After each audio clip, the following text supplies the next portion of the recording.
Cucuku, Budi, meneleponku pukul 6 pagi. Telepon bergetar di nakas dengan desakan yang biasanya hanya membawa kabar buruk atau kejutan menyenangkan. Aku membuka mata perlahan, masih diselimuti kabut tebal sisa tidur, dan melihat namanya bersinar di layar. Budi, cucuku, putra dari anakku yang sudah tiada.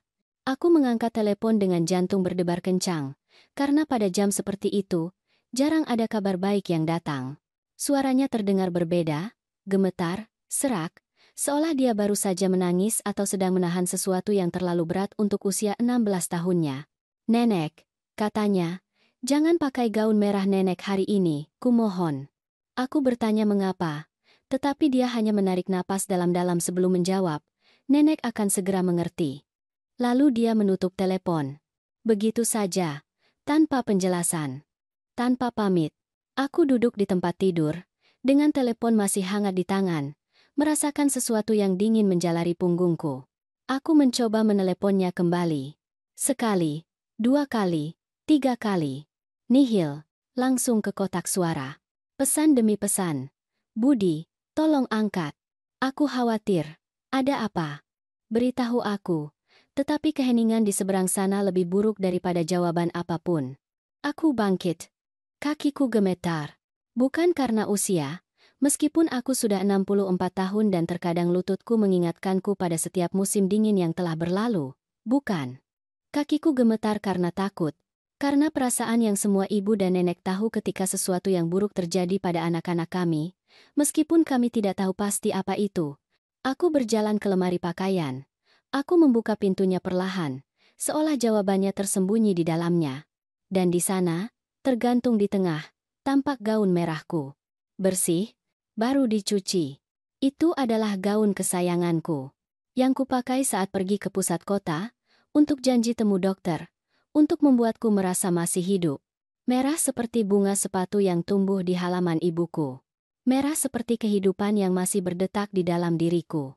Aku mengulurkan tangan untuk mengambilnya, tetapi aku berhenti. Kata-kata Budi bergema di kepalaku seperti lonceng alarm. Jangan pakai gaun merah nenek hari ini. Ada sesuatu dalam nadanya. Sesuatu yang bukan sekadar kemauan remaja atau lelucon buruk. Itu adalah peringatan. Itu adalah ketakutan nyata. Aku mundur. Aku menutup lemari. Dan untuk pertama kalinya dalam beberapa tahun, aku menuruti tanpa mengerti. Aku mengenakan sweater abu-abu. Celana panjang hitam. Pakaian yang membuatku tidak menonjol. Pakaian yang akan dipakai wanita seusiaku tanpa menarik perhatian. Sambil berpakaian, aku melihat keluar jendela. Langit rendah, tertutup awan kelabu yang mengancam akan hujan. Jalanan masih kosong, lingkungan tertidur. Semuanya tampak normal, tetapi aku tahu itu tidak normal. Aku turun ke dapur. Aku merebus air untuk teh. Tanganku bergerak sendiri, mengikuti rutinitas 30 tahun. Tetapi pikiranku berada di tempat lain. Pada Budi, pada panggilan telepon itu, pada gaun merah yang tergantung di lemari sebagai peringatan yang belum kupahami. Aku berpikir untuk menelepon Ayu, menantuku. Dia tinggal bersama Budi sejak anakku meninggal 3 tahun lalu. Sebuah kecelakaan mobil. Malam hujan. Tikungan yang salah diambil. Dan tiba-tiba, duniaku terbelah dua. Sebelum malam itu, dan setelahnya, Ayu menjadi janda pada usia 35 tahun. Aku kehilangan satu-satunya anakku, dan Budi kehilangan ayahnya. Tetapi ada sesuatu yang berubah pada Ayu setelah pemakaman. Dia menjadi menjauh, dingin. Seolah rasa sakit telah mengubahnya menjadi seseorang yang tidak lagi kukenali. Dia berhenti mengunjungiku. Dia berhenti menjawab teleponku. Dan ketika dia menjawab, jawabannya singkat, kosong, seolah aku adalah kewajiban dan bukan keluarga. Budi berbeda. Dia datang mengunjungiku setiap minggu. Dia membawakanku bunga. Dia bercerita tentang sekolah. Dia memelukku dengan kekuatan yang hanya dimiliki oleh mereka yang masih percaya bahwa pelukan bisa menyelamatkan hidup, dan mungkin memang bisa. Tetapi pagi ini, suaranya tidak sama. Ada sesuatu yang hancur di dalamnya. Sesuatu yang memberitahuku bahwa apapun yang terjadi, itu lebih besar darinya, lebih besar dariku. Lebih berbahaya dari yang bisa kubayangkan. Aku melihat jam. Pukul 7:15. Aku punya janji dengan dokter pukul 10, di pusat kota. Aku harus naik kereta pukul 9:30. Kereta yang sama yang kutumpangi setiap bulan selama bertahun-tahun. Rute yang sama, stasiun yang sama, kehidupan yang sama, yang sudah terprediksi, yang kubangun setelah suamiku meninggal 3 tahun lalu.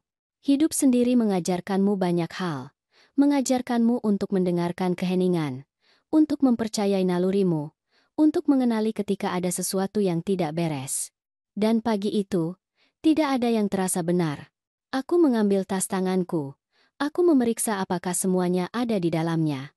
Dompet, kunci, telepon, dokumen medis, semuanya di tempatnya, semuanya normal. Tetapi ketika aku hendak keluar, aku kembali menatap ke arah tangga, ke lantai atas. Ke lemari tempat gaun merah itu masih tergantung, menunggu, dan saat itulah aku tahu. Beberapa jam kemudian, ketika aku melihat apa yang akan kulihat, ketika darahku membeku dan duniaku runtuh lagi, aku akan mengerti mengapa cucuku meneleponku sambil menangis pada pukul 6 pagi. Aku akan mengerti mengapa suaranya gemetar. Mengapa dia memohon agar aku tidak memakai gaun itu. Tetapi pada saat itu, menutup pintu rumahku, berjalan menuju stasiun dengan langit kelabu di atasku, aku masih belum tahu. Aku masih percaya bahwa bahaya adalah sesuatu yang jauh. Sesuatu yang terjadi pada orang lain. Di kota lain. Dalam kehidupan lain. Aku tidak tahu bahwa bahaya sudah mengetuk pintuku, bahwa itu sudah berada di dalam keluargaku, bahwa itu sudah memilih korbannya. Dan bahwa korban itu seharusnya adalah aku. Aku keluar rumah tepat pukul 9. Udaranya dingin, menusuk, dengan bau tanah basah yang menandakan badai akan datang. Jalanan di lingkunganku lebih sepi dari biasanya. Beberapa tetangga membuang sampah. Seorang wanita mengajak anjingnya jalan-jalan. Seorang pria mencuci mobilnya dengan gerakan lambat, mekanis. Kehidupan sehari-hari. Rutinitas. Tidak ada yang aneh. Aku berjalan 4 blok ke stasiun. Langkah kakiku bergema di trotoar. Aku sudah bertahun-tahun melewati rute yang sama ini. Aku tahu setiap retakan di trotoar. Setiap pohon. Setiap rumah. Lingkungan ini telah menjadi rumahku selama lebih dari 30 tahun. Di sini aku membesarkan anakku. Di sini aku menua bersama suamiku. Di sini aku sendirian ketika keduanya pergi. Kesepian memiliki beban yang khas. Itu bukanlah sesuatu yang bisa kau lihat atau sentuh, tetapi ada di sana, di rumah yang terlalu besar. Di meja dengan hanya satu kursi. Dalam percakapan yang kau lakukan dengan dirimu sendiri karena tidak ada orang lain yang mendengarkan. Awalnya, setelah suamiku meninggal, aku pikir aku akan menjadi gila. Keheningannya begitu pekat hingga aku bisa merasakannya menekan telingaku. Tetapi seiring waktu, aku belajar untuk hidup dengannya. Menjadikannya temanku. Satu-satunya pendamping abadiku. Budi adalah cahayaku di tengah kegelapan itu.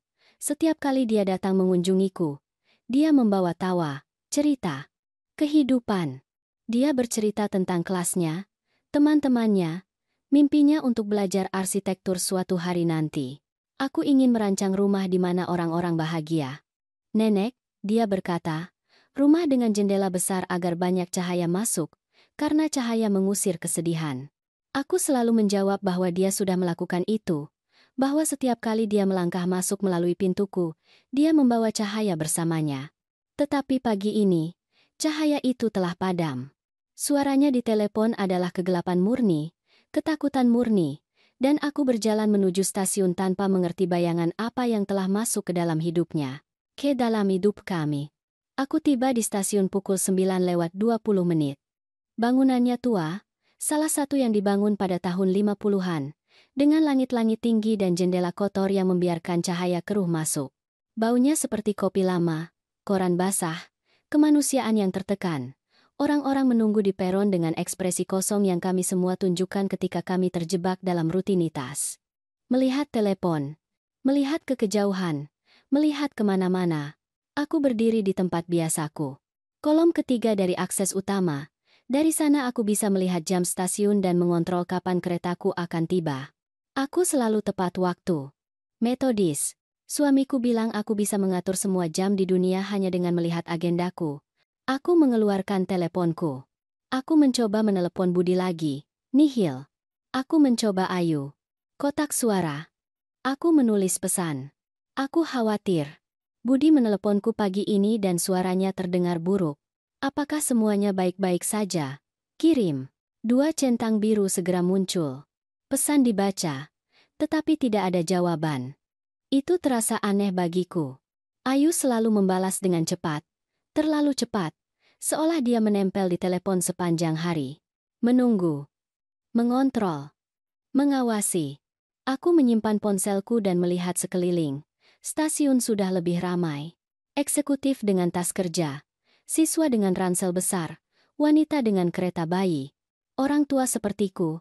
Dengan langkah lelah dari mereka yang telah berjalan terlalu jauh dalam hidup. Semua menunggu kereta yang sama. Semua menuju suatu tempat. Semua percaya bahwa hari akan berjalan normal. Saat itulah aku melihatnya. Di seberang peron. Seorang wanita berusia sekitar 40-an. Rambut koklat diikat ekor kuda. Kacamata berbingkai tebal. Dan gaun merah. Sama persis seperti milikku. Nada yang sama. Potongan yang sama. Gaya yang sama. Seolah dia adalah cerminan diriku yang terdistorsi. 30 tahun lebih muda. Jantungku berdebar kencang. Dia berjalan dengan gugup. Dia terus-menerus melihat teleponnya. Menggigit bibir bawahnya. Matanya bergerak dari satu sisi ke sisi lain. Seolah mencari seseorang. Atau seolah ingin memastikan tidak ada yang mengikutinya. Ada sesuatu dalam postur tubuhnya. Dalam cara dia memegang tasnya di dada. Dalam cara dia berdiri di dekat tepi peron. Ada yang tidak beres. Dan kemudian aku teringat panggilan Budi. Jangan pakai gaun merah nenek hari ini. Nenek akan segera mengerti. Rasa dingin menjalari tulang punggungku. Aku merasakan bulu kuduk di lenganku merinding. Napasku menjadi lebih cepat. Sesuatu di dalam diriku, naluri primitif yang dimiliki semua wanita, mulai berteriak agar aku lari, agar aku keluar dari sana. Agar aku tidak melihat. Tetapi aku tidak bisa berhenti melihat. Wanita bergaun merah itu mengambil beberapa langkah lebih dekat ke tepi. Kereta sudah diumumkan. Aku bisa mendengar deru logam mendekat melalui terowongan. Angin khas yang selalu datang sebelum mesin. Bau besi dan listrik. Orang-orang bersiap. Mereka mendekati tepi. Siap untuk naik segera setelah pintu terbuka. Rutinitas seperti biasa. Balet mekanis setiap pagi. Tetapi aku tidak bergerak. Mataku terpaku pada wanita itu, pada gaun merah yang seharusnya ada di tubuhku. Pada adegan yang mulai terungkap seperti film horor bergerak lambat. Kereta muncul, lampu terang. Suara memekakan telinga. Dan tepat ketika jaraknya hanya beberapa meter, tepat ketika mulai mengerem, aku melihat sesuatu yang membuat darahku membeku. Sebuah tangan. Sebuah tangan muncul dari tengah kerumunan, mendorong wanita bergaun merah itu. Dia menjerit. Jeritan yang hilang di tengah kebisingan kereta. Lengannya melambai di udara mencari sesuatu untuk dipegang. Matanya terbuka lebar, penuh ketakutan. Dan dia jatuh. Jatuh ke rel. Jatuh ke arah kereta yang mendekat. Jatuh seperti boneka yang rusak. Suara yang terjadi setelahnya tidak bisa kujelaskan. Itu adalah logam melawan daging. Itu adalah rem yang melengking. Itu adalah jeritan orang-orang. Itu adalah dunia yang hancur berkeping-keping. Itu adalah akhir dari sesuatu. Awal dari hal lain. Aku berdiri lumpuh. Aku tidak bisa bergerak. Aku tidak bisa bernapas. Aku tidak bisa memproses apa yang baru kulihat. Orang-orang berlarian. Beberapa menuju pintu keluar. Yang lain menuju lokasi kecelakaan. Seseorang berteriak agar menelepon ambulans. Yang lain menangis. Seorang wanita muntah di sudut. Tetapi aku hanya bisa melihat gaun merah itu. Sekarang bernoda, sekarang robek. Sekarang berubah menjadi kain kafan. Dan pada saat itu, dengan kaki gemetar dan air mata membakar mataku, aku mengerti kata-kata Budi, ketika aku mengerti peringatan itu.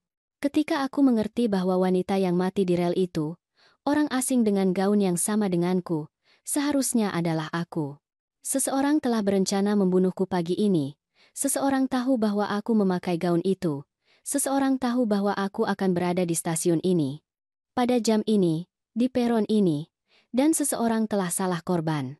Aku mencari dengan pandangan mataku. Putus asa. mencoba menemukan orang yang mendorongnya, tetapi kerumunan itu kacau. Semua orang bergerak. Semua orang berteriak. Semua orang berlari. Mustahil untuk membedakan si pembunuh di tengah kepanikan. Aku menjauh dari peron. Kakiku hampir tidak bisa menopangku. Aku sampai di bangku dan menjatuhkan diri. Aku mengeluarkan teleponku dengan tangan gemetar. Aku menelepon Budi lagi. Kali ini dia menjawab pada deringan pertama. "Nenek," dia berbisik. Suaranya terdengar ketakutan. "Nenek baik-baik saja. Kumohon, katakan nenek baik-baik saja." "Aku baik-baik saja." Aku berhasil berkata. Tetapi sesuatu yang mengerikan baru saja terjadi. Seorang wanita, dengan gaun sepertiku. Seseorang mendorongnya ke kereta. Aku mendengarnya menahan napas, keheningan yang berat, dan kemudian, dengan suara yang nyaris tak terdengar. "Aku minta maaf sekali, Nenek."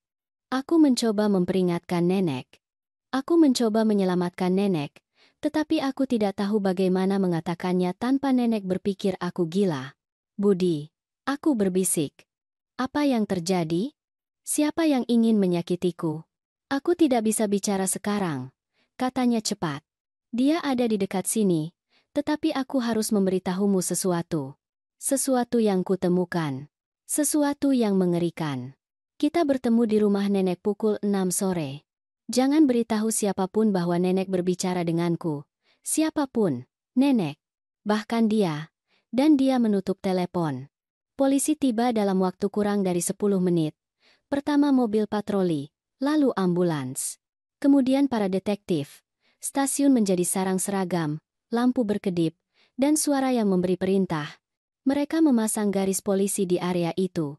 Mereka meminta semua orang untuk tetap tinggal dan memberikan kesaksian. Beberapa mematuhi. Yang lain menghilang di tengah kerumunan, melarikan diri dari birokrasi atau dari ketakutan mereka sendiri. Aku tetap duduk di bangku itu, melihat pemandangan seolah tidak nyata, seolah aku sedang menonton film dan bukan hidupku. Seorang petugas muda mendekat. Wajahnya serius, profesional, tetapi matanya menunjukkan bahwa ini juga memengaruhinya. Tidak ada yang terbiasa dengan kematian yang kejam. Meskipun itu adalah bagian dari pekerjaan mereka. "Ibu, saya perlu ibu menceritakan apa yang ibu lihat," katanya dengan suara tegas tetapi ramah. Aku menceritakan semuanya. Wanita bergaun merah, kegugupannya, tangan yang keluar dari kerumunan. Dorongan itu, jatuh. Kengerian. Aku berbicara dengan suara mekanis, seolah aku sedang membaca naskah yang ditulis orang lain. Karena begitulah rasanya. Seolah ini bukan ceritaku, seolah aku tidak seharusnya berada di sini. "Apakah ibu melihat siapa yang mendorongnya?" tanya petugas itu sambil mencatat di buku catatan kecil. Aku menggelengkan kepala. Terjadi terlalu cepat. Ada banyak orang. Saya hanya melihat tangannya. Tetapi itu disengaja. Itu bukan kecelakaan. Seseorang mendorongnya dengan sengaja. Petugas itu mengangguk. "Kami akan memeriksa kamera keamanan.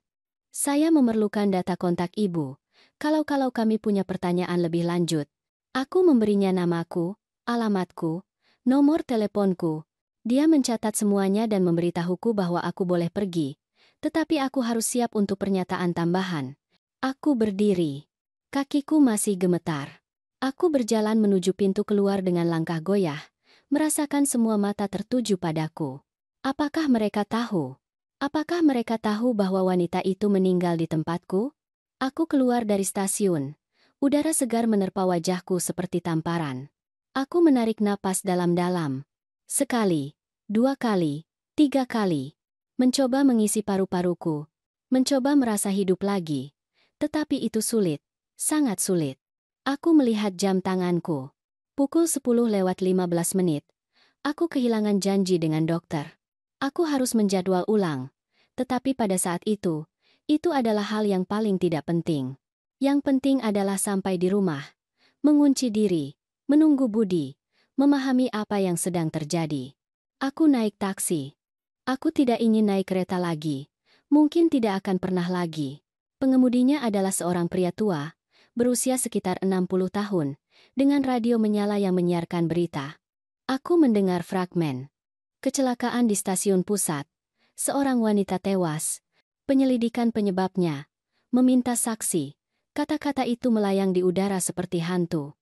Ibu datang dari sana. Tanya pengemudi itu sambil melihatku melalui kaca spion. Ya, gumamku. Mengerikan. Katanya sambil menggelengkan kepala. Dunia ini semakin berbahaya. Kita bahkan tidak bisa meninggalkan rumah dengan tenang lagi. Aku tidak menjawab. Aku hanya melihat keluar jendela. Jalanan berlalu kabur. Orang-orang berjalan terburu-buru. Mobil membunyikan klakson. Hidup terus berjalan. Seperti biasa. Seolah tidak ada yang terjadi. Tetapi bagiku, semuanya telah berubah. Dalam hitungan detik, realitasku telah terfragmentasi menjadi ribuan keping. Aku sampai di rumah 20 menit kemudian. Aku membayar pengemudi dan keluar dari mobil dengan tergesa-gesa. Aku membuka pintu dengan tangan gemetar. Aku masuk, mengunci pintu, menggeser baut, rantai pengaman. Semua perlindungan yang biasanya tampak berlebihan bagiku. Hari ini tidak. Aku bersandar di pintu. Aku menutup mata. Dan untuk pertama kalinya sejak aku meninggalkan rumah pagi ini, aku menangis. Aku menangis untuk wanita asing yang meninggal di tempatku. Aku menangis karena ketakutan yang kurasakan. Aku menangis karena kebingungan. Aku menangis untuk Budi dan apapun yang terjadi. Aku menangis karena aku sudah 64 tahun dan aku lelah. Sangat lelah. Ketika aku berhasil mengendalikan air mataku, aku naik ke kamarku. Aku langsung menuju lemari. Aku membuka pintu dan gaun merah itu ada di sana, tergantung di tempat aku meninggalkannya pagi ini. Tak berdosa, indah, mematikan. Aku melepasnya dengan hati-hati, seolah itu bisa menggigitku. Aku memegangnya di depanku. Itu hanyalah kain, hanya sebuah gaun, tetapi itu adalah perbedaan antara hidup dan mati. Jika aku memakainya, jika aku tidak mematuhi peringatan Budi, sekarang akulah yang akan berada di kamar mayat. Tubuhku yang akan mereka identifikasi. Tulangku yang patah. Darahku yang tertumpah. Hidupku berakhir. Aku menjatuhkan gaun itu di tempat tidur. Aku duduk di sampingnya. Dan saat itulah aku mulai berpikir jernih. Menyambungkan kepingan-kepingan itu. Mengajukan pertanyaan yang tepat. Siapa yang tahu aku memakai gaun itu? Siapa yang tahu aku pergi ke stasiun hari ini? Siapa yang punya alasan untuk ingin membunuhku? Jawabannya jelas dan menakutkan. Keluargaku. Ayu. Dia tahu rutinitasku lebih baik daripada siapapun. Dia tahu bahwa setiap hari Selasa pertama setiap bulan aku pergi ke dokter. Dia tahu bahwa aku selalu naik kereta pukul 9:30. Dia tahu aku menyukai gaun merah itu. Tapi mengapa? Mengapa Ayu ingin membunuhku? Kami adalah keluarga. Aku adalah nenek dari putranya. Ibu dari almarhum suaminya. Apa yang bisa dia dapatkan dari kematianku? Dan kemudian aku teringat. Polis asuransi. Ketika suamiku meninggal, dia meninggalkan polis jiwa yang cukup besar. Senilai 7,5 juta rupiah. Aku adalah penerima manfaat.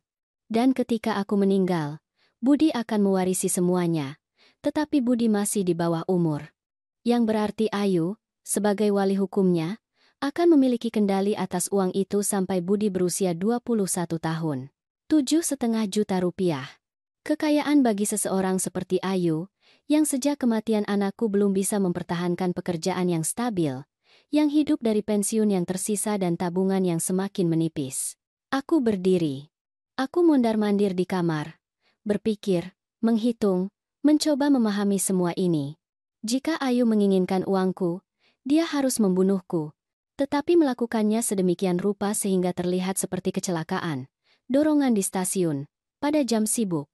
Di tengah kerumunan, mudah dilakukan, sulit dibuktikan. Sempurna. Tetapi ada sesuatu yang salah. Wanita itu, yang bergaun merah. Siapa dia? Mengapa dia berpakaian sama denganku? Apakah itu kebetulan atau ada hal lain? Aku turun ke dapur. Aku butuh teh. Aku butuh sesuatu yang hangat yang bisa menenangkan rasa dingin yang kurasakan di tulangku. Aku merebus air. Aku mengambil cangkir. Dan sambil menunggu, aku melihat amplop coklat di atas meja. Itu tidak ada di sana ketika aku pergi pagi ini. Aku yakin. Aku mengambilnya dengan hati-hati. Tidak ada pengirim. Hanya namaku tertulis dengan tulisan tangan yang tidak aku kenali. Aku membukanya dengan tangan gemetar. Di dalamnya ada foto, banyak foto. Ayu dengan seorang pria yang tidak kukenal. Keduanya masuk ke hotel. Keduanya berciuman di mobil. Keduanya di restoran, berpegangan tangan. Foto-foto itu memiliki tanggal. Semuanya dari 6 bulan terakhir. Ayu punya kekasih. Aku terus memeriksa. Ada lagi. Dokumen. Laporan rekening. Utang. Ayu berutang lebih dari 1,5 miliar rupiah. Kartu kredit. Pinjaman. Investasi yang gagal. Dia bangkrut. Benar-benar bangkrut. Dan di halaman terakhir, sebuah catatan tulisan tangan. Siti, kita perlu bicara. Apa yang Ayu rencanakan lebih buruk dari yang kau bayangkan. Kau sedang dimanfaatkan. Hari ini di stasiun itu bukan kecelakaan. Wanita itu adalah aku. Aku akan memperingatkanmu. Tetapi mereka datang lebih dulu. Jika kau membaca ini, itu berarti kau selamat. Jaga dirimu. Jangan percaya siapapun. Dewi. Dewi. Wanita bergaun merah itu bernama Dewi. Dan dia meninggal mencoba menyelamatkanku. Mencoba memperingatkanku. Tetapi siapa dia? Bagaimana dia tahu tentang Ayu? Mengapa dia mempertaruhkan nyawanya untukku? Suara ceret mengejutkanku.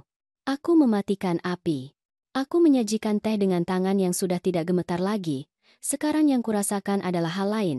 Bukan hanya rasa takut. Itu adalah kemarahan. Itu adalah kemarahan. Itu adalah kemarahan sunyi yang diketahui semua wanita ketika kami menemukan bahwa seseorang telah meremehkan kami. Bahwa mereka mengira kami lemah. Bahwa mereka pikir mereka bisa menyingkirkan kami tanpa konsekuensi. Ayu telah mencoba membunuhku. Demi uang. Demi kekasihnya, demi keserakahannya. Dan dalam prosesnya, dia telah membunuh seorang wanita tak bersalah. Dewi, siapapun dia. Aku duduk di meja. Aku minum tehku perlahan. Dan aku mulai menyusun rencana.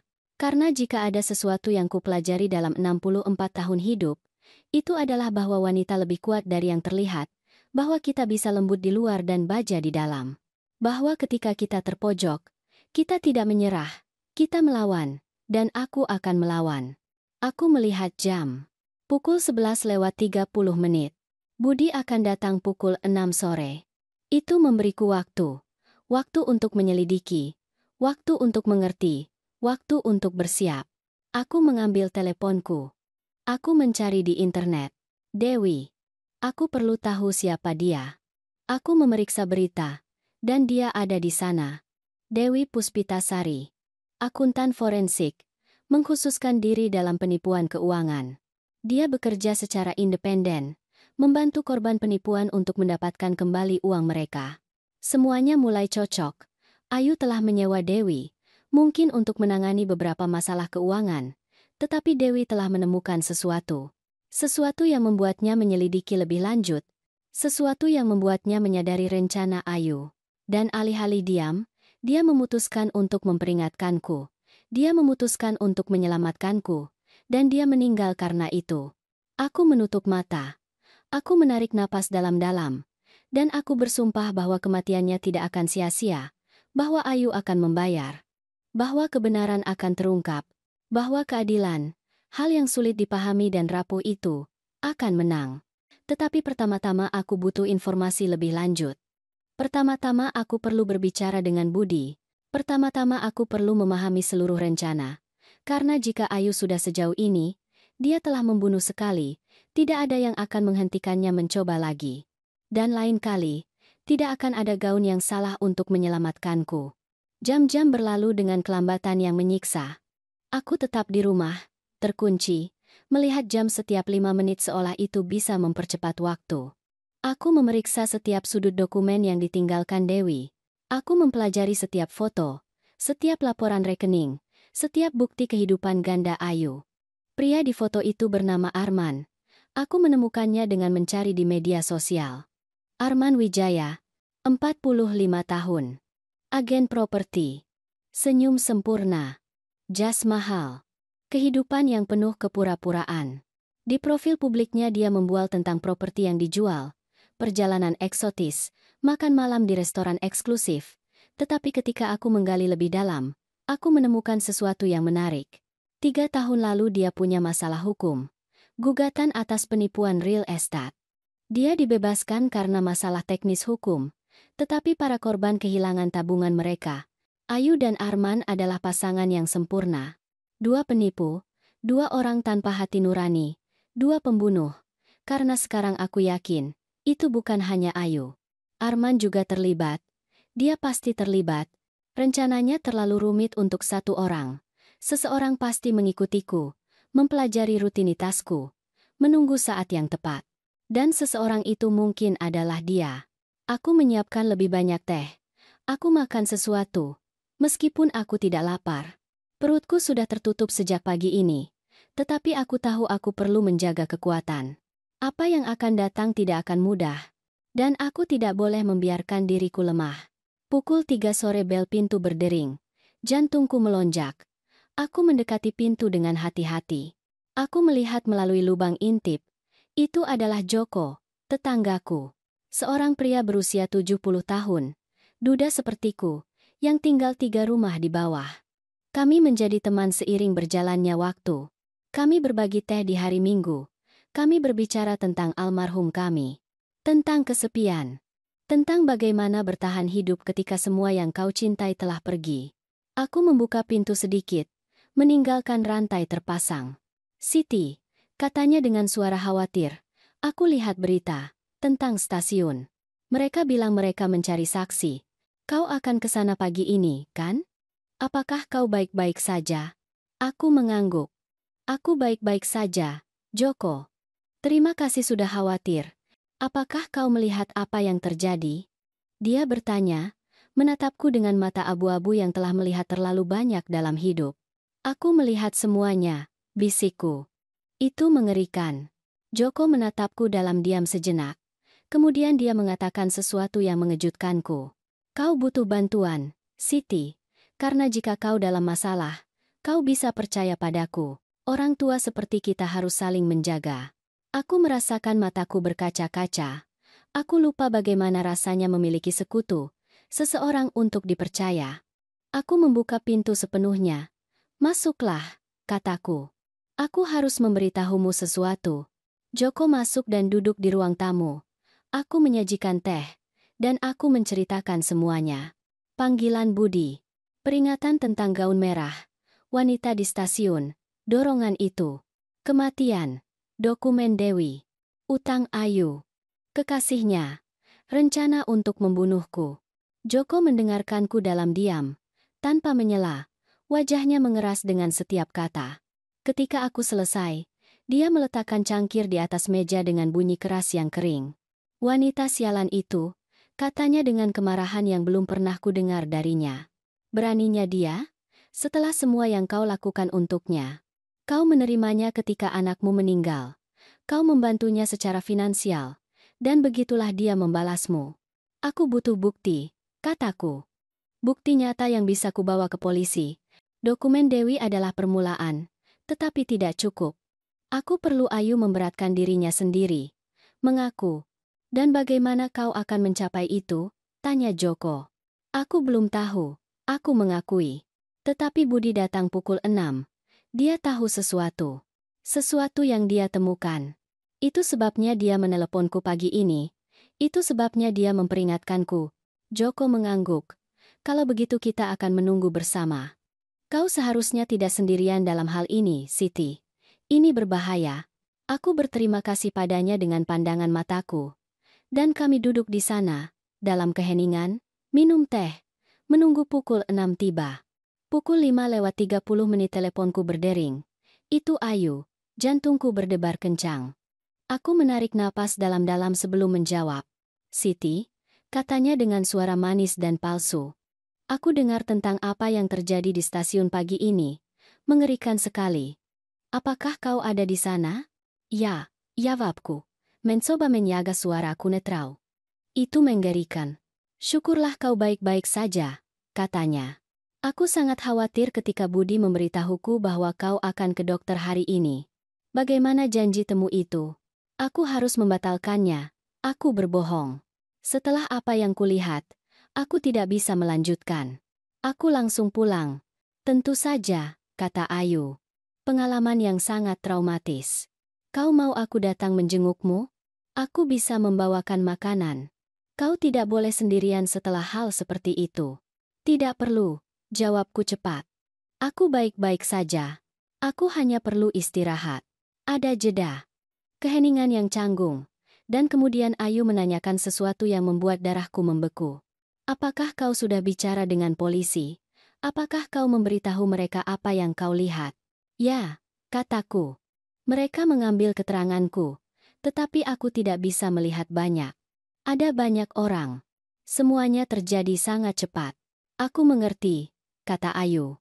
Baiklah, jaga dirimu baik-baik. Apapun yang kau butuhkan, telepon aku. Kita keluarga, Siti. Kami akan selalu ada untukmu. Terima kasih, gumamku. Dan aku menutup telepon. Joko menatapku dengan cemas. Dia sedang memeriksa, katanya. Dia ingin tahu apa yang kau lihat. Apa yang kau katakan pada polisi. Apakah kau ancaman? Aku tahu, jawabku. Itu sebabnya kita harus bertindak cepat. Sebelum dia melakukannya. Tepat pukul 6 bel pintu berdering. Kali ini Budi. Aku melihatnya melalui lubang intip dan segera membuka pintu. Cucuku masuk seperti badai. Matanya merah. Seolah dia baru saja menangis. Tangannya gemetar. Dia terlihat lebih muda dari usia 16 tahunnya. Takut. Rentan. Dia memelukku erat-erat. Aku pikir aku kehilangan nenek. Dia berbisik di bahuku. Aku pikir aku terlambat. Bahwa aku tidak menyelamatkan nenek. Kau menyelamatkanku, kataku sambil membelai rambutnya. Panggilan teleponmu menyelamatkan hidupku, Budi. Tetapi aku perlu kau menceritakan semuanya. Bagaimana kau tahu? Apa yang kau temukan? Budi melepaskan pelukan dariku. Dia melihat Joko dengan curiga. Dia teman. Aku meyakinkannya. Kau bisa percaya padanya. Budi mengangguk. Kami bertiga duduk di ruang tamu. Dan cucuku mulai berbicara. 2 minggu lalu, dia memulai dengan suara gemetar. Aku mendengar ibu berbicara di telepon. Sudah larut. Aku seharusnya sudah tidur. Tetapi aku bangun untuk mengambil air dan aku mendengarnya. Dia ada di kamarnya. Berbicara dengan seseorang. Suaranya terdengar berbeda. Bersemangat. Emosional. Dia mengatakan hal-hal seperti kita akan segera mendapatkan uangnya. Tinggal sedikit lagi. Tidak ada yang akan curiga. Lanjutkan. Aku mendorongnya. Keesokan harinya aku memeriksa teleponnya. Dia mengakui. Aku tahu itu salah, tetapi sesuatu memberitahuku bahwa aku harus melakukannya. Aku menemukan pesan dengan seseorang bernama Arman. Mereka berbicara tentang nenek, tentang polis asuransi nenek, tentang bagaimana aku akan mewarisi ketika nenek meninggal, tentang bagaimana mereka bisa menggunakan uang itu untuk memulai hidup baru bersama. Apalagi yang mereka katakan? Tanya Joko. Mereka berbicara tentang rencana, lanjut Budi. Mereka akan membuatnya terlihat seperti kecelakaan. Mereka menyebut stasiun, rutinitas nenek, gaun merah nenek. Arman bilang itu akan mudah. Banyak orang. Tidak ada yang akan melihat apa-apa. Sempurna. Aku merasakan kemarahan membakar di dalam diriku. Mengapa kau tidak memberitahuku sebelumnya? Tanyaku, mencoba untuk tidak terdengar menuduh. Aku tidak tahu caranya, kata Budi dengan air mata di matanya. Dia ibuku, nenek. Aku tahu dia salah. Aku tahu dia orang yang mengerikan. Tetapi dia ibuku. Dan aku tidak ingin percaya bahwa dia mampu melakukan hal seperti itu. Aku pikir mungkin aku salah paham. Bahwa aku mengambil kesimpulan yang terburu-buru. Dan apa yang membuatmu berubah pikiran? Tanya Joko. Tadi malam, jawab Budi. Aku mendengarnya berbicara lagi. Kali ini dengan Arman secara langsung. Dia datang ke rumah ketika aku seharusnya tidur. Aku mendengarnya di ruang tamu. Arman mengatakan padanya bahwa semuanya siap untuk besok. Bahwa dia telah mengikuti akuntan itu. Bahwa dia juga memakai gaun merah. Bahwa jika ada yang salah dengan upaya pertama, mereka juga harus melenyapkannya karena dia tahu terlalu banyak. Dewi, gumamku.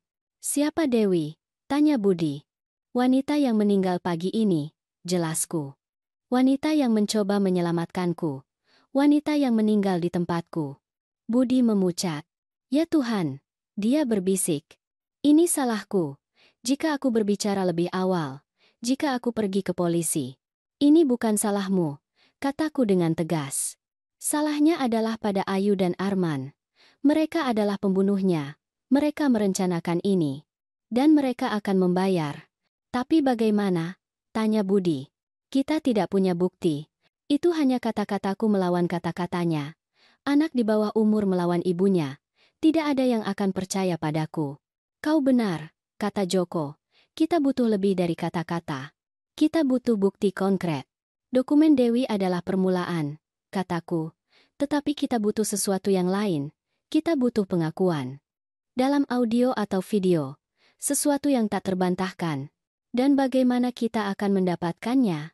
Tanya Budi. Aku melihat mereka berdua. Dan pada saat itu aku tahu persis apa yang harus dilakukan. Aku akan menjebak mereka. Aku akan menggunakan keserakahan mereka sendiri melawan mereka. Aku akan membuat mereka berpikir bahwa mereka telah menang. Dan ketika mereka lengah, aku akan menangkap mereka. Aku punya rencana, kataku. Tetapi aku perlu kalian berdua mempercayaiku. Dan melakukan persis apa yang kukatakan. Rencana itu berisiko. Bahkan berbahaya. Tetapi itu adalah satu-satunya cara untuk mendapatkan bukti yang kami butuhkan. Satu-satunya cara untuk membuat Ayu dan Arman memberatkan diri mereka sendiri. Aku menjelaskan setiap detail kepada Budi dan Joko. Awalnya, cucuku menolak. Itu terlalu berbahaya, Nenek, katanya dengan suara gemetar. Jika ada yang salah, mereka bisa menyakiti Nenek. Mereka bisa benar-benar membunuh Nenek kali ini. Itu sebabnya itu tidak akan salah. Jawabku dengan ketenangan yang tidak sepenuhnya kurasakan. Karena kali ini kita akan siap. Kali ini kita akan punya saksi. Dan kali ini, mereka tidak akan tahu bahwa kita menunggu mereka. Joko mendukung rencanaku. Itu satu-satunya cara. Siti benar. Jika kita pergi ke polisi sekarang, tanpa bukti kuat, Ayu akan mengatakan semuanya bohong. Bahwa kita bingung. Bahwa kita orang tua paranoid. Dan dia akan bebas untuk mencoba lagi. Budi akhirnya setuju, meskipun aku bisa melihat ketakutan di matanya. Ketakutan kehilangan satu-satunya neneknya. Ketakutan menghadapi ibunya. Ketakutan bahwa semuanya akan berjalan sangat salah. Baiklah, bisiknya. Apa yang nenek ingin aku lakukan? Aku memberinya instruksi yang tepat. Dia harus pulang dan bertindak normal. Dia tidak boleh membiarkan Ayu curiga apapun. Dia harus bersikap seperti biasa. Pendiam, patuh. Remaja yang Ayu kira dia. Dan besok pagi, ketika Ayu pergi bekerja, dia harus memeriksa teleponnya lagi, mengambil tangkapan layar dari semuanya. Pesan dengan Arman, percakapan tentang rencana, bukti digital yang kami butuhkan. Tapi itu tidak akan cukup, kata Budi. Dia akan bilang itu diedit, bahwa itu palsu. Kau benar, aku mengakui. Itu sebabnya kita butuh sesuatu yang lain. Kita butuh dia mengaku. Secara langsung. Dengan saksi. Dan bagaimana kita akan mencapai itu? Dia bertanya. Aku menceritakan bagian kedua dari rencana itu kepada mereka. Yang paling berbahaya. Aku akan menelepon Ayu. Aku akan memberitahunya bahwa aku sangat terpengaruh oleh apa yang terjadi di stasiun. Bahwa aku perlu bertemu dengannya. Bahwa aku perlu berbicara tentang sesuatu yang penting terkait dengan wasiatku. Kata itu wasiat akan menjadi umpan yang sempurna. Ayu tidak akan bisa menolak. Dia akan datang berlari, berpikir bahwa dia akhirnya akan mendapatkan akses ke uangku.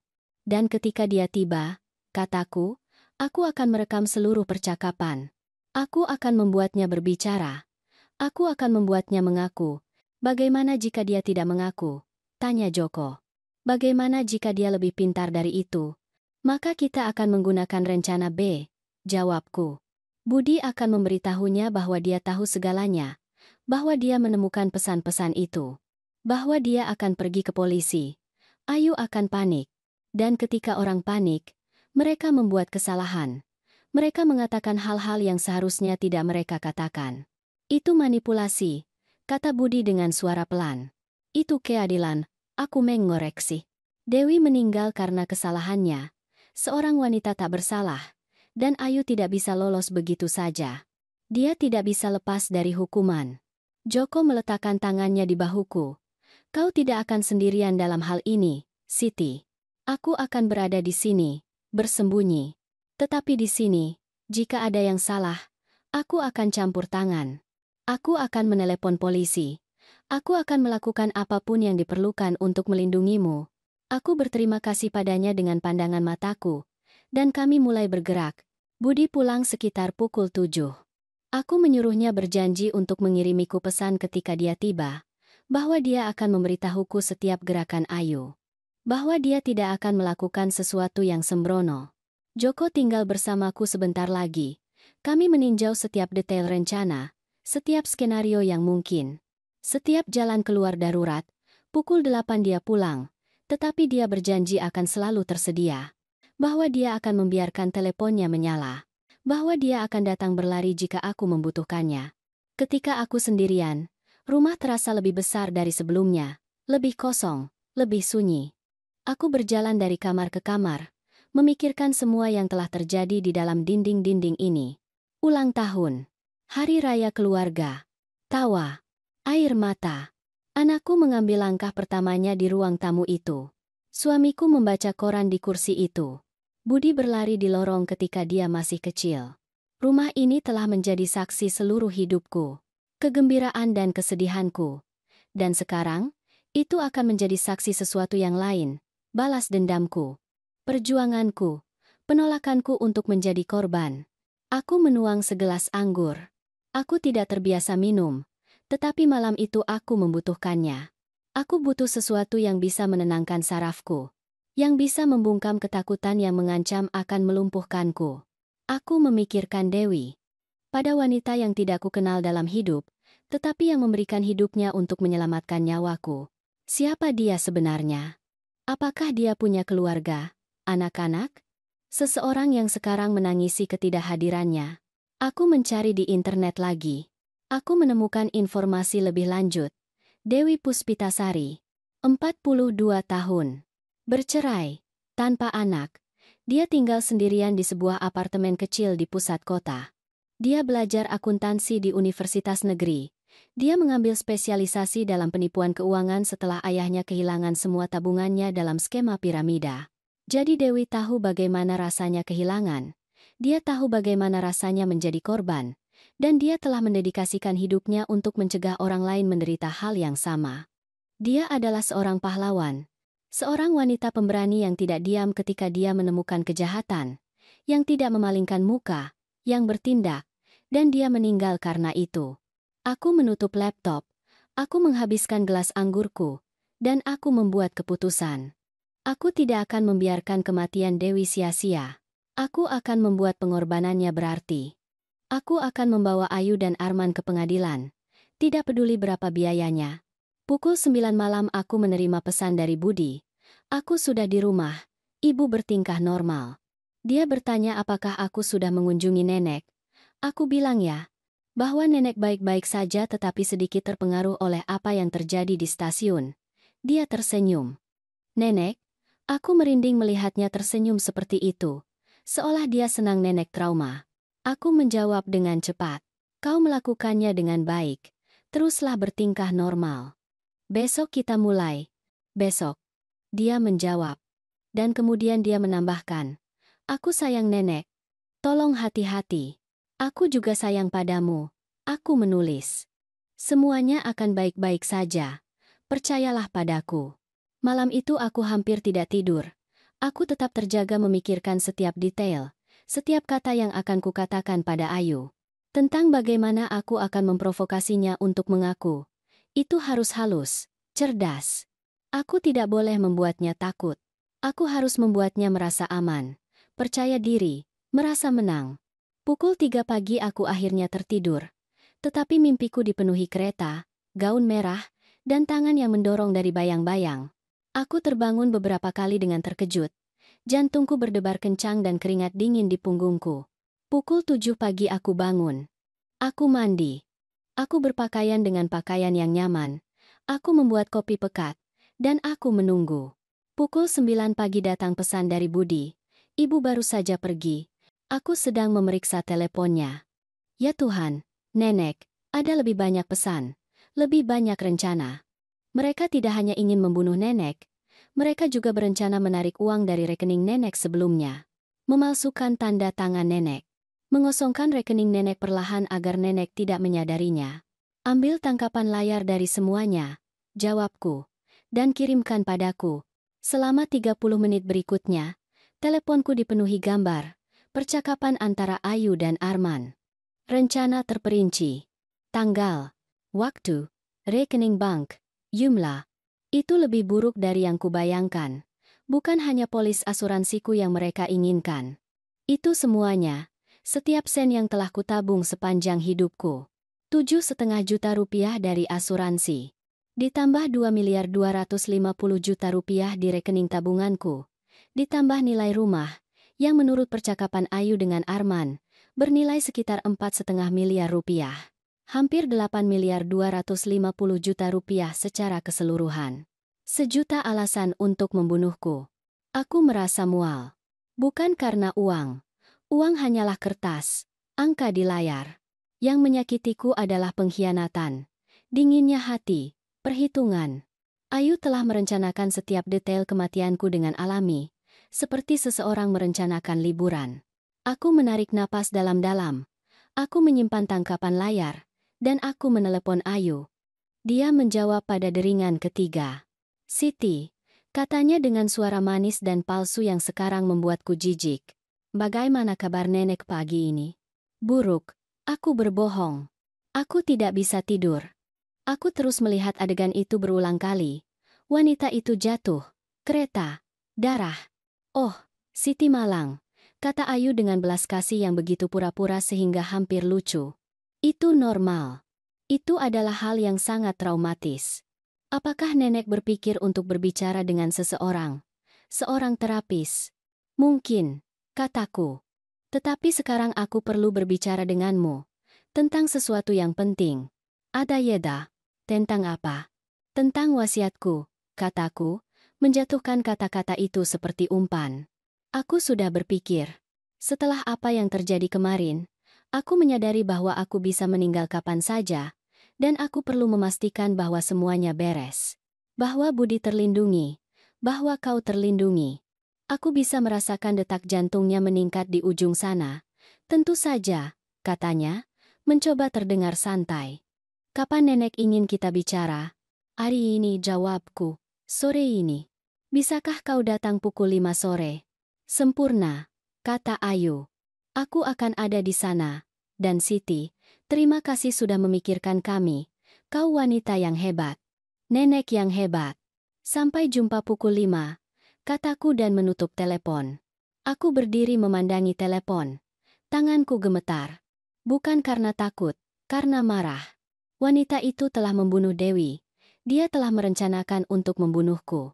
Dan sekarang dia datang ke rumahku berpikir bahwa dia akhirnya akan mendapatkan apa yang dia inginkan.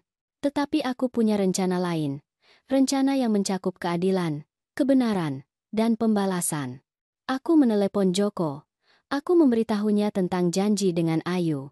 Dia berjanji akan berada di rumahku pukul 4:30, bahwa dia akan bersembunyi di kamar tamu di lantai 2, bahwa dia akan merekam semuanya dari sana sebagai cadangan. Dan jika ada yang salah, dia akan segera campur tangan. Kemudian aku menelepon Budi.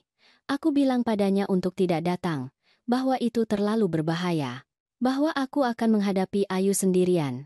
Dia protes, tetapi akhirnya setuju. Hanya berjanji padaku bahwa nenek akan menelepon polisi jika dia mengakui sesuatu, katanya. Janji padaku nenek tidak akan mengambil risiko lebih dari yang diperlukan. Aku janji. Aku berbohong. Karena aku tahu aku akan mengambil risiko. Bahwa aku akan mendorong Ayu sampai batas.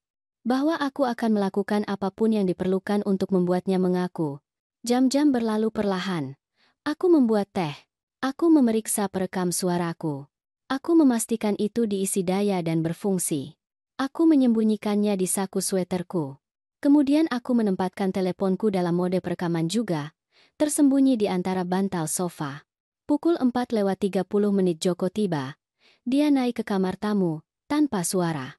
Aku tetap di bawah, menunggu. Jantungku berdetak sangat kencang sehingga aku bisa mendengarnya di telingaku. Tepat pukul 5 sore bel pintu berdering. Ayu telah tiba, dan jebakan sudah siap. Aku membuka pintu dengan tangan yang secara mengejutkan kuat. Ayu ada di sana, tersenyum. Dia mengenakan gaun yang elegan, riasan yang sempurna, rambut diikat sanggul yang rapi. Dia terlihat berseri-seri. Bahagia, seolah dia tidak memikul beban pembunuhan di pundaknya. "Siti," katanya sambil memelukku dengan kehangatan yang membuatku merinding. Dia memberiku 2 ciuman di pipi. Parfumnya manis, memabukkan, seperti racun yang terbungkus bunga. "Masuklah," kataku, menyingkir. Dia masuk, melihat sekeliling, seperti yang selalu dia lakukan, menilai, menghitung. Matanya tertuju pada lukisan, furnitur, setiap benda berharga. Aku tahu apa yang dia pikirkan. Berapa nilainya? Berapa yang bisa kudapatkan untuk itu? Semua ini milikku. Sebentar lagi semuanya akan menjadi milikku. "Kau mau teh?" tanyaku dengan suara ramah. "Tentu," jawabnya, duduk di sofa. Tepat di tempat aku meletakkan telepon yang merekam di antara bantal. Sempurna. Aku pergi ke dapur. Aku menyiapkan teh dengan tangan tenang. Aku menarik napas dalam-dalam. Ini adalah saatnya. Aku tidak boleh gagal. Aku kembali ke ruang tamu dengan 2 cangkir mengepul. Aku memberikan satu kepada Ayu dan duduk di depannya. "Terima kasih sudah datang," kataku. "Tentu saja," jawabnya, meniup tehnya. "Kita keluarga, Siti. Aku akan selalu ada untuk nenek. Apalagi setelah apa yang terjadi kemarin. Itu pasti mengerikan." "Memang," kataku, membiarkan suaraku sedikit bergetar. Melihat wanita itu meninggal, begitu dekat, itu bisa saja aku. "Jangan katakan itu," kata Ayu dengan kekhawatiran palsu. "Nenek baik-baik saja, nenek aman. Untuk saat ini," gumamku. "Tetapi di usiaku, kita tidak pernah tahu kapan hari terakhir akan tiba.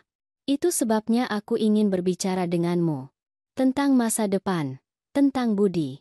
Mata Ayu bersinar. "Ceritakan padaku."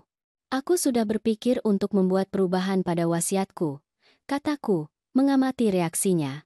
"Aku ingin memastikan bahwa jika sesuatu terjadi padaku, Budi akan terawat dengan baik, bahwa dia memiliki semua yang dia butuhkan." "Itu sangat bijaksana," kata Ayu, mencondongkan tubuh ke depan. "Perubahan seperti apa yang nenek pertimbangkan?" "Baiklah, aku memulai. Aku punya polis asuransi, 7,5 juta rupiah, dan tabunganku, dan rumah ini. Semuanya berjumlah cukup banyak." "Itu jumlah yang bagus," kata Ayu, mencoba terdengar santai, tetapi aku bisa melihat keserakahan di matanya. "Dan semuanya akan diberikan kepada Budi. Benarkah?" "Itulah pertanyaannya," kataku sambil menyesap teh. "Aku sudah berpikir. Budi masih terlalu muda, 16 tahun. Bagaimana jika sesuatu terjadi padaku sekarang? Dia tidak bisa mengelola uang itu sendirian." "Tentu saja tidak," kata Ayu cepat. "Itu sebabnya ada aku, sebagai ibunya. Sebagai wali hukumnya. Aku akan mengelola semuanya sampai dia cukup umur."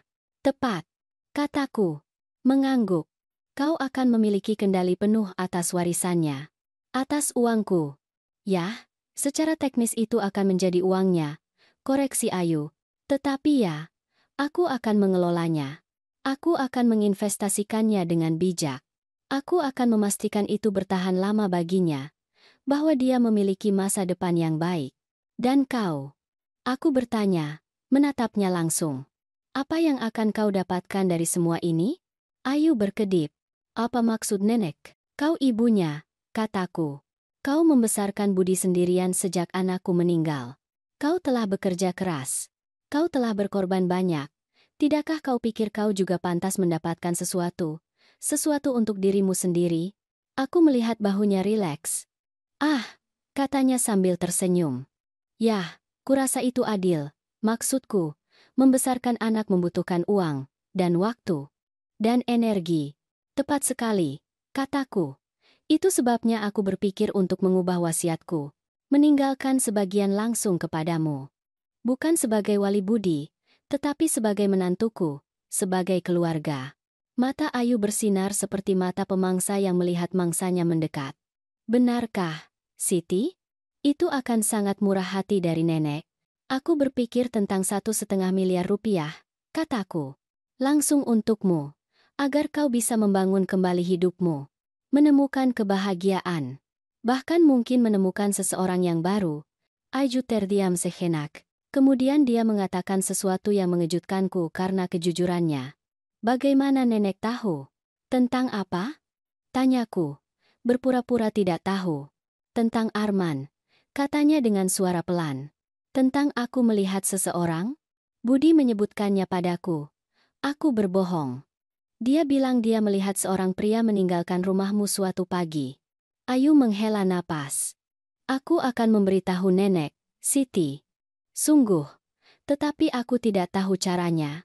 Aku pikir nenek mungkin akan kesal. Bahwa nenek akan merasa aku mengkhianati kenangan akan anak nenek. Anakku sudah meninggal.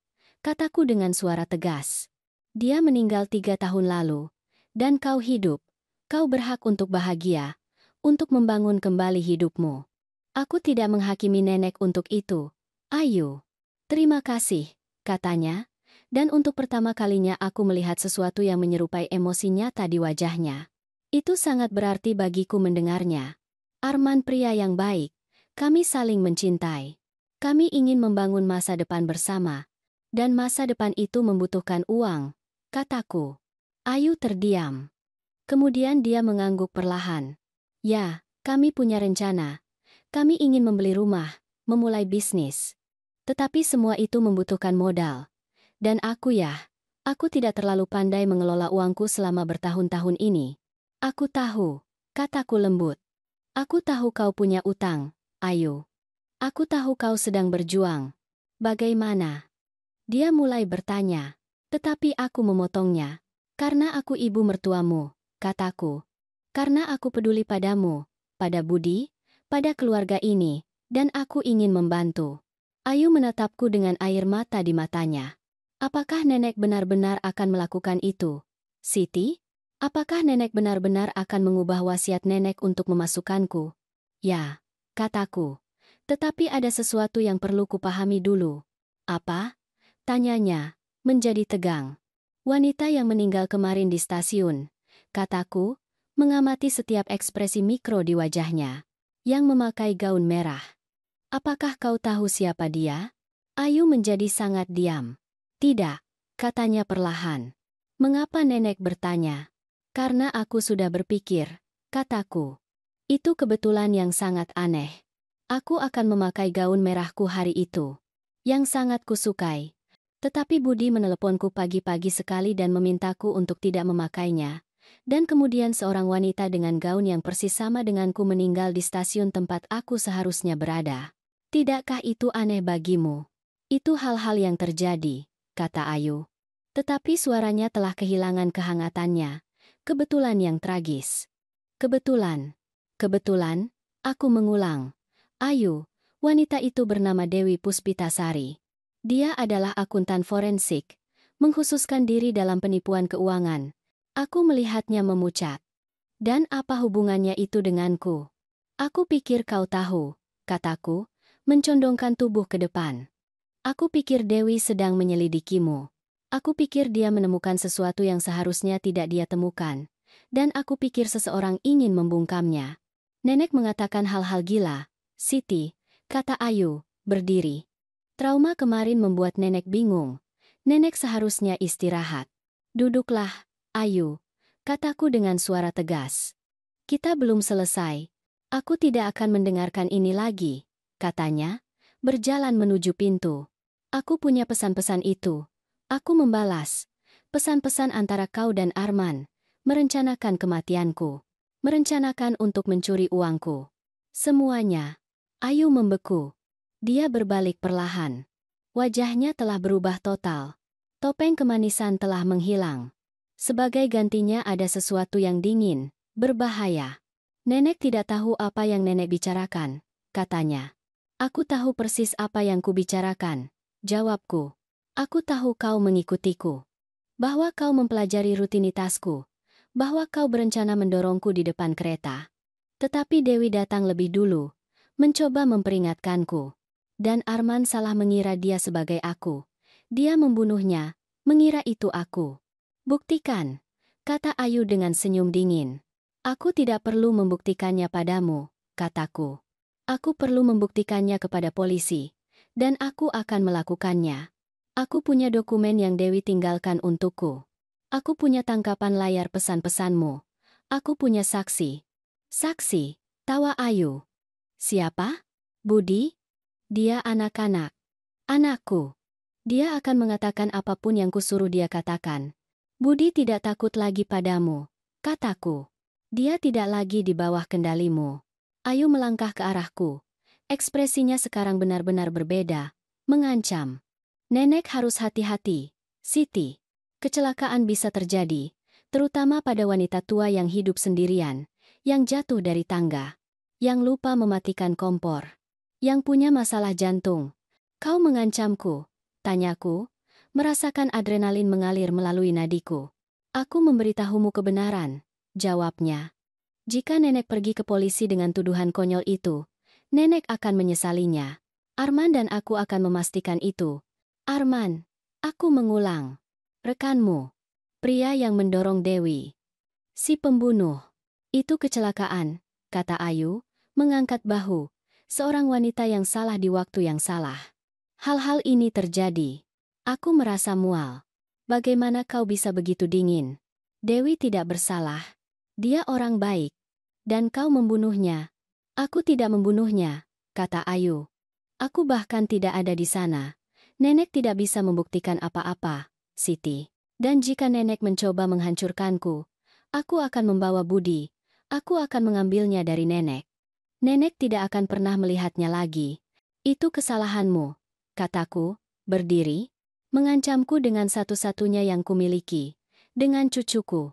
Kesalahanku, tawa Ayu. Dan apa kesalahan nenek, Siti? Kesalahanku, kataku, adalah percaya bahwa kau adalah bagian dari keluarga ini, bahwa kami penting bagimu, bahwa kau punya hati. Hati tidak membayar tagihan, kata Ayu.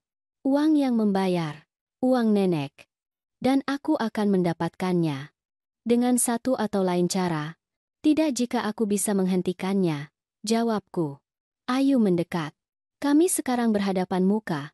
Begitu dekat sehingga aku bisa melihat kebencian di matanya. Nenek wanita tua bodoh, bisiknya. Dan wanita tua bodoh tidak hidup lama. Saat itulah Joko turun dari tangga. Ayu berbalik ketakutan. Wajahnya menunjukkan keterkejutan, teror, dan akhirnya, pemahaman.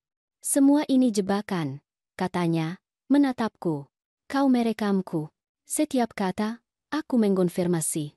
Ayu mundur seperti binatang yang terpojok. Matanya bergerak liar antara Joko dan aku, mencari jalan keluar, cara untuk melarikan diri dari jebakan yang dia masuki. Wajahnya telah kehilangan semua warna. Tangannya gemetar.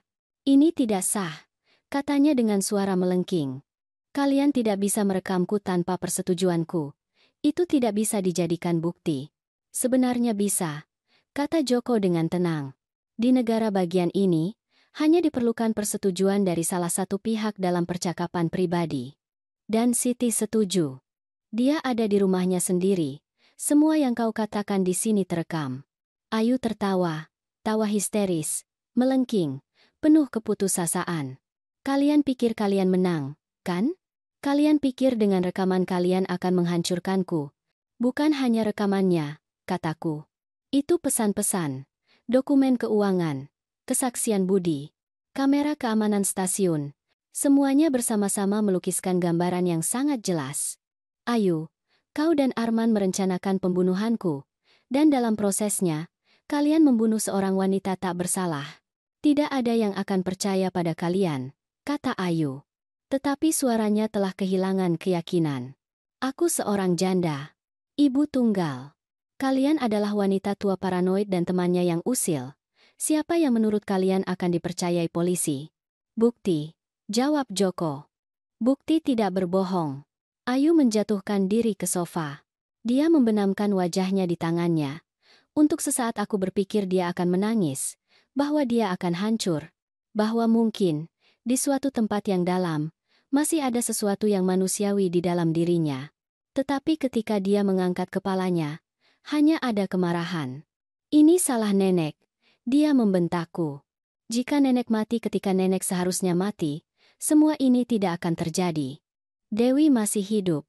Budi tidak perlu memilih antara ibu dan neneknya. Semuanya akan lebih mudah. Lebih mudah. Aku mengulang dengan tidak percaya. Lebih mudah jika aku mati? Ya, kata Ayu, berdiri. Karena nenek adalah hambatan. Nenek dan uang nenek dan rumah nenek dan polis asuransi nenek, semua yang seharusnya menjadi milikku. Semua yang pantas kudapatkan setelah semua yang kuderita. Kau tidak pantas mendapatkan apapun, kataku dengan suara dingin, tidak setelah apa yang kau lakukan. Tidak setelah merencanakan untuk membunuhku. Tidak setelah membunuh Dewi. Dewi adalah masalah, katanya, dan dia mengintip di tempat yang seharusnya tidak dia intip. Menyelidiki hal-hal yang bukan urusannya. Arman mengikutinya selama berhari-hari. Kami tahu dia akan datang untuk memperingatkan nenek. Jadi kami memutuskan untuk membunuh kalian berdua dalam satu pukulan. 2 burung dengan 1 batu. Aku merasa perutku berputar. Bagaimana kau bisa berbicara seperti itu? Bagaimana kau bisa begitu mengerikan? Menggerikan, tawa Ayu. Aku yang mengerikan. Lihatlah sekeliling, Siti. Nenek tinggal di rumah besar ini, sendirian. Duduk di atas kekayaan sementara kami yang lain berjuang untuk bertahan hidup. Sementara aku bekerja 2 pekerjaan untuk menghidupi cucu nenek. Sementara Arman dan aku membunuh diri kami sendiri mencoba untuk maju. Dan nenek di sini, menimbun semuanya. Uang itu diperoleh suamiku, kataku dengan suara tegas. Dia bekerja selama 40 tahun. Dia berkorban, menabung. Merencanakan masa depan kami. Aku tidak akan meminta maaf untuk itu. Tetapi dia sudah meninggal, kata Ayu. Dan anak nenek sudah meninggal. Dan nenek sudah tua. Untuk apa nenek butuh begitu banyak uang? Untuk apa gunanya jika nenek tidak menggunakannya? Aku menggunakannya, jawabku, untuk hidup. Untuk menjaga diriku sendiri. Dan untuk memastikan bahwa Budi memiliki masa depan. Masa depan jauh darimu. Nenek tidak bisa menjauhkannya dariku, teriak Ayu. Aku ibunya. Hukum ada di pihakku. Hukum ada di pihak keadilan, kata Joko. Dan ketika kami menyerahkan rekaman ini kepada polisi, ketika mereka menunjukkan pesan-pesan dan bukti-bukti, kau akan kehilangan hak asuh Budi. Kau akan masuk penjara, karena pembunuhan, karena konspirasi, karena percobaan pembunuhan. Ayu terdiam untuk waktu yang lama. Kemudian, ekspresinya berubah, melembut. Air mata mulai mengalir di pipinya. Aku minta maaf, bisiknya. Aku benar-benar minta maaf. Aku tidak tahu apa yang terjadi padaku. Stres, utang, Arman. Dia meyakinkanku. Dia bilang itu akan mudah, bahwa tidak ada yang akan curiga. Aku tidak ingin melakukannya. Sungguh tidak. Aku tidak percaya padamu, kataku. Sama sekali tidak. Itu benar. Isak Ayu. Aku putus asa. Arman menekanku. Dia bilang jika kami tidak mendapatkan uang segera, dia akan meninggalkanku. Dan aku tidak bisa kehilangannya. Aku tidak bisa sendirian lagi. Jadi kau memutuskan untuk membunuhku. Kataku tanpa emosi. Itu solusi yang kau ambil. Aku tidak merencanakannya, kata Ayu. Itu Arman. Dia yang punya ide. Dia menyelidiki rutinitas nenek. Dia mengikuti Dewi. Aku hanya tidak menghentikannya. Itu membuatmu sama bersalahnya, kata Joko. Kaki tangan pembunuhan. Kumohon, pinta Ayu, berlutut di depanku. Kumohon, Siti, pikirkan Budi. Jika aku masuk penjara, apa yang akan terjadi padanya? Dia akan sendirian, tanpa ibu, tanpa keluarga. Dia punya aku, kataku. Dan itu lebih dari yang kau berikan padanya selama bertahun-tahun. Nenek tidak bisa mengambilnya dariku, tangis Ayu. Dia anakku, bayiku. Aku mencintainya. Jika kau mencintainya, kataku, membungkuk ke arahnya, kau tidak akan merencanakan untuk membunuh neneknya. Kau tidak akan menempatkannya dalam posisi itu. Kau tidak akan memaksanya untuk memilih antara benar dan salah. Ayu menyeka air matanya. Ekspresinya berubah lagi. Dari permohonan menjadi perhitungan. Apa yang nenek inginkan? Uang. Aku bisa mendapatkan uang. Arman punya koneksi. Kami bisa membayar nenek. Berapapun. Aku tidak ingin uangmu, kataku. Aku ingin keadilan. Untuk Dewi. Untukku. Untuk Budi. Keadilan? Ludah Ayu. Keadilan tidak ada. Hanya kekuatan yang ada. Dan siapapun yang punya uang, punya kekuatan. Kalau begitu kau belum belajar apa-apa, kataku dengan sedih. Setelah semua ini, kau masih berpikir bahwa uang adalah satu-satunya hal yang penting. Dan apalagi yang penting? Tanya Ayu, berdiri. Cinta? Keluarga? Itu hanya kata-kata indah yang diucapkan orang. Pada akhirnya, kita semua melakukan apapun yang diperlukan untuk bertahan hidup. Kau tidak bertahan hidup, kataku. Kau serakah. Ada perbedaannya. Ayu menatapku dengan kebencian murni. Nenek akan menyesali ini, katanya. Arman tidak akan tinggal diam. Ketika dia tahu aku gagal, dia akan datang untuk nenek.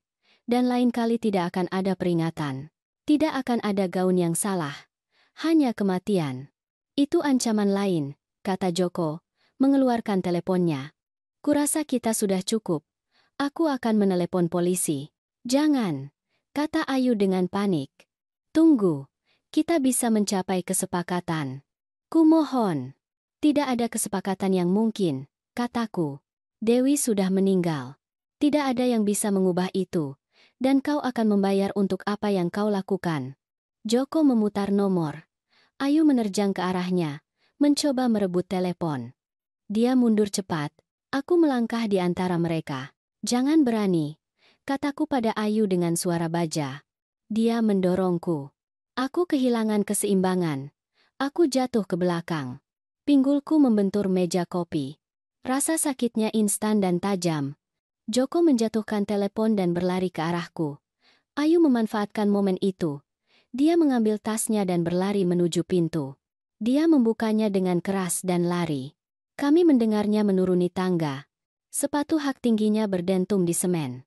Suara mobil menyala. Dia pergi, kata Joko, membantuku duduk. Apakah kau baik-baik saja? Aku baik-baik saja, kataku, meskipun rasa sakit di pinggulku mengatakan sebaliknya. Telepon polisi. Beritahu mereka apa yang terjadi. Beritahu mereka bahwa Ayu dan Arman adalah tersangka pembunuhan Dewi Puspitasari. Beritahu mereka bahwa kita punya bukti. Joko mengambil teleponnya dan memutar nomor.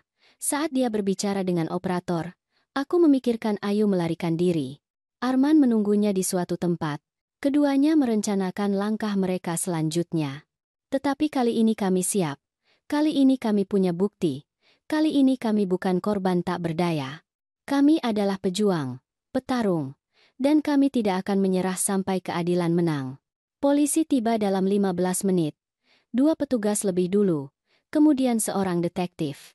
Kami menyerahkan rekaman, tangkapan layar, dokumen Dewi. Kami menceritakan semuanya, dari panggilan Budi hingga pengakuan Ayu, dari pembunuhan di stasiun hingga ancaman sore itu.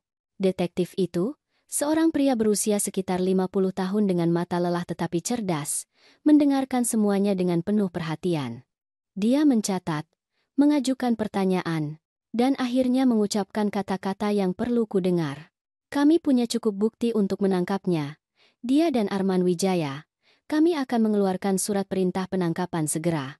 Kami akan menempatkan pengawasan di rumahnya, di tempat kerjanya, di semua tempat yang sering dia kunjungi. Mereka tidak akan jauh. Dan Budi, aku bertanya. Cucuku. Dia ada di rumah Ayu sekarang. Kami akan mengirim patroli, kata detektif itu. Kami akan mengeluarkannya dari sana dan membawanya kepada ibu. Bisakah ibu menjaganya sementara kami menyelesaikan ini? Tentu saja, jawabku. Dia cucuku. Aku akan melakukan apapun yang diperlukan untuk melindunginya. Detektif itu mengangguk. Ibu adalah wanita yang berani, Bu. Tidak banyak orang seusia ibu yang bisa menghadapi pembunuh seperti itu. Ketika kau diremehkan sepanjang hidupmu, kataku, kau belajar menjadi lebih kuat dari yang terlihat. Detektif itu tersenyum. Saya yakin, kami akan tetap berhubungan. Jika Ayu atau Arman mencoba menghubungi ibu, jangan jawab. Telepon kami segera. Akan kulakukan, Janjiku. Polisi pergi. Joko tetap bersamaku. Kita buat lebih banyak teh. Kami duduk dalam diam, memproses semua yang telah terjadi. Di luar, matahari mulai terbenam. Langit diwarnai oranye dan merah muda. Itu indah. Hidup terus berjalan. Terlepas dari kengerian. Terlepas dari kematian. Terlepas dari segalanya. Teleponku berdering. Itu Budi. Nenek. Dia mencoba menyakiti nenek. Apakah itu benar? Itu benar. Jawabku. Tetapi aku baik-baik saja. Pulanglah Budi. Datanglah kepadaku. Di sini kau akan aman. Aku akan datang, katanya. Aku sayang nenek. Aku juga sayang padamu, anakku. Aku juga sayang padamu. Budi tiba setengah jam kemudian, dikawal oleh seorang petugas polisi wanita. Aku melihatnya turun dari mobil patroli dengan ransel di bahu dan mata merah karena terlalu banyak menangis. Dia berlari ke arahku dan memelukku dengan kekuatan yang hampir membuatku kehilangan keseimbangan. Aku merasakannya gemetar di dadaku. Bagaimana napasnya terengah-engah. Bagaimana seluruh dunianya telah runtuh dalam hitungan jam. Aku minta maaf, bisiknya berulang kali. Aku benar-benar minta maaf, nenek. Aku seharusnya memberitahu nenek lebih awal. Aku seharusnya melakukan sesuatu lebih awal. Kau melakukan persis apa yang seharusnya kau lakukan, kataku sambil membelai rambutnya. Kau menyelamatkan hidupku, Budi. Kau berani ketika aku paling membutuhkannya. Petugas itu pamit setelah memastikan bahwa Budi aman bersamaku. Dia memberi kami nomor darurat jika Ayu atau Arman mencoba menghubungi kami. Kemudian dia pergi, meninggalkan kami dalam keheningan yang berat di rumah. Joko menyiapkan makan malam. Tidak ada yang rumit, hanya sup dan roti. Tetapi itu persis yang kami butuhkan. Sesuatu yang hangat. Sesuatu yang menghibur. Kami makan di meja dapur. Kami bertiga dalam diam. Budi hampir tidak menyentuh makanannya. Dia menatap piringnya seolah itu berisi jawaban yang tidak bisa dia temukan. Menurut nenek dia ada di mana? Dia bertanya akhirnya. Ibu. Kemana dia pergi? Aku tidak tahu, jawabku jujur. Tetapi polisi akan menemukannya. Dia tidak bisa bersembunyi selamanya. Dan Arman? Dia bertanya. Apakah mereka juga mencarinya? Ya, kata Joko. Ada surat perintah penangkapan untuk keduanya, karena pembunuhan, karena konspirasi, karena percobaan pembunuhan. Budi meletakkan sendoknya. Dia menutup mata. Ibuku seorang pembunuh, katanya dengan suara pelan. Aku tidak percaya. Aku tidak bisa memproses bahwa wanita yang memberiku hidup mengambil nyawa orang lain. Terkadang orang yang kita pikir kita kenal, kataku sambil memegang tangannya, ternyata sama sekali berbeda dari yang kita kira. Ini bukan salahmu, Budi. Semua ini bukan salahmu. Tapi aku anaknya, katanya dengan air mata mengalir di pipinya. Apa artinya itu tentang diriku? Bagaimana jika aku membawa darahnya? Aku juga membawa kejahatannya. Tidak seperti itu, kata Joko dengan tegas. Kau bukan ibumu, kau adalah dirimu sendiri. Dan kau telah menunjukkan bahwa kau memiliki hati yang mulia. Kau melakukan hal yang benar ketika itu sulit, ketika itu menyakitkan. Itulah yang mendefinisikanmu. Bukan darah, tetapi pilihan. Budi mengangguk, tetapi aku bisa melihat bahwa dia masih memikul rasa bersalah yang bukan miliknya. Malam itu aku menempatkannya di kamar tamu. Aku memberinya spray bersih, handuk, semua yang mungkin dia butuhkan. Aku bilang padanya bahwa ini adalah rumahnya sekarang, bahwa selalu begitu, bahwa dia tidak akan pernah sendirian lagi. Joko tinggal sampai larut malam. Kami memeriksa berita. Mereka sudah menerbitkan informasi tentang kasus itu. Polisi mencari ibu dan anak karena pembunuhan berencana, kata sebuah judul. Tragedi di stasiun, kematian akuntan terungkap sebagai pembunuhan terencana, kata yang lain. Media belum memiliki semua detailnya, tetapi ceritanya mulai terungkap. Teleponku berdering sekitar pukul 11 malam. Itu detektif, Bu Siti, katanya. Kami punya berita. Kami menemukan Arman Wijaya. Di mana? Tanyaku. Dia mencoba menyeberang perbatasan, jelasnya. Mereka menangkapnya di pos pemeriksaan. Dia sekarang ditahan. Dia mengaku tidak bersalah. Tetapi dengan bukti yang kami miliki, dia tidak akan jauh. Dan Ayu? Tanyaku, menahan napas. Belum ada, dia mengakui. Tetapi kami memiliki pengawasan di semua tempat yang mungkin.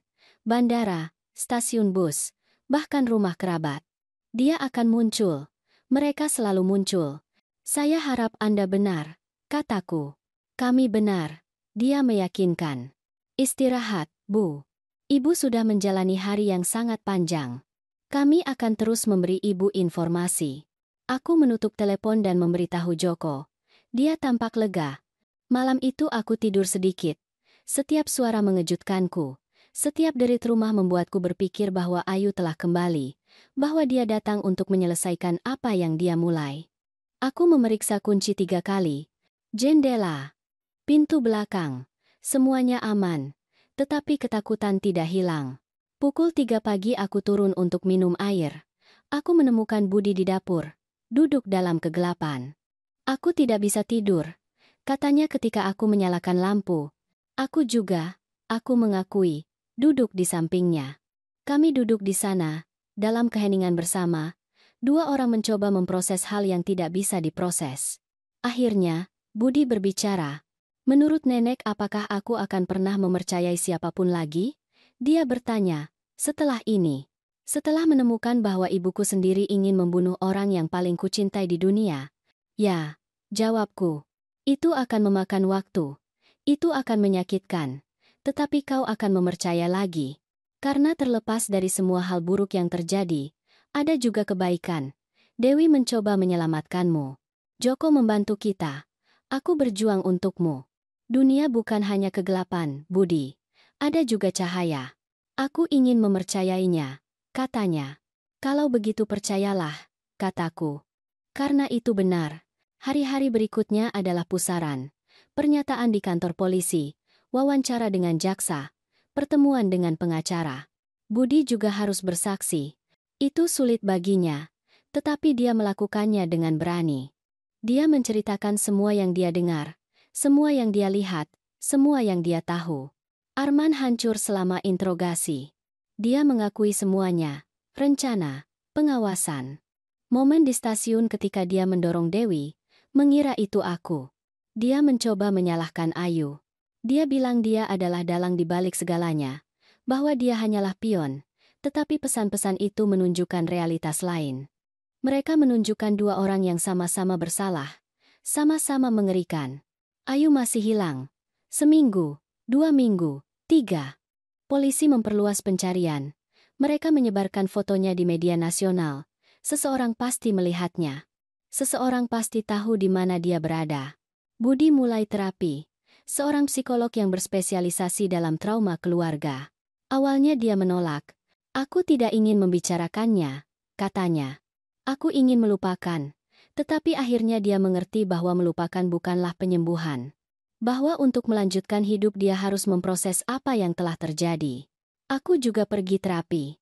Ternyata, selamat dari upaya pembunuhan meninggalkan bekas yang tak terlihat. Mimpi buruk, kecemasan, takut meninggalkan rumah, takut mempercayai, takut hidup. Tetapi aku mengerjakannya. Hari demi hari, langkah demi langkah. 1 bulan setelah insiden itu, datang panggilan telepon. Detektif. Kami menemukannya, katanya. Ayu ditahan. Di mana dia? Tanyaku. Di sebuah kota kecil 300 km dari sini, jelasnya. Dia hidup dengan identitas palsu. Bekerja di sebuah restoran. Dia pikir dia bisa menghilang, memulai lagi. Tetapi seseorang mengenalinya dari berita dan menelepon. Apa yang akan terjadi sekarang? Tanyaku. Pengadilan, jawabnya. Dia dan Arman akan menghadapi tuntutan. Pembunuhan tingkat pertama, konspirasi, percobaan pembunuhan.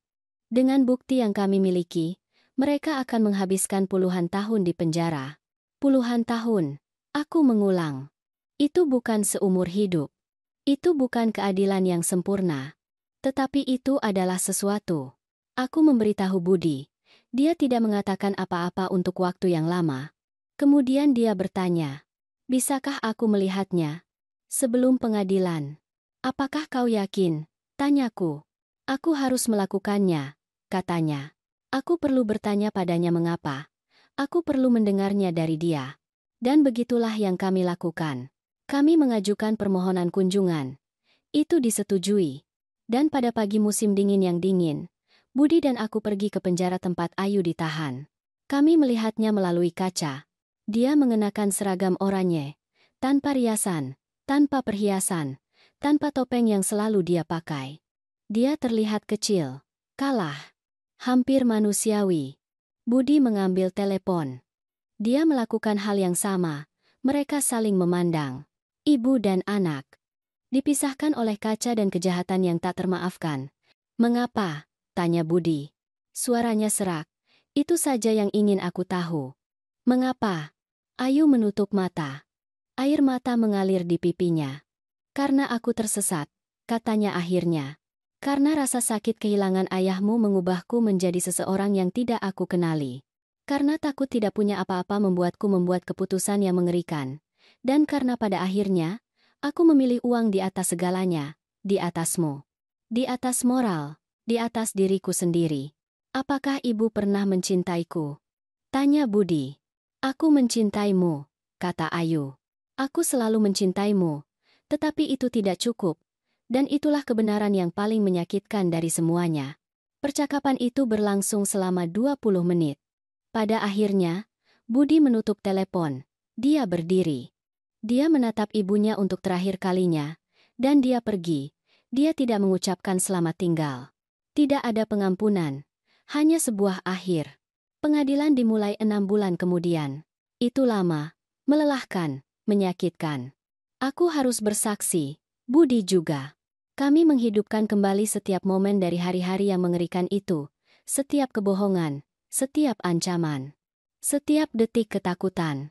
Arman mencoba bernegosiasi. Dia menawarkan untuk bersaksi melawan Ayu dengan imbalan hukuman yang dikurangi.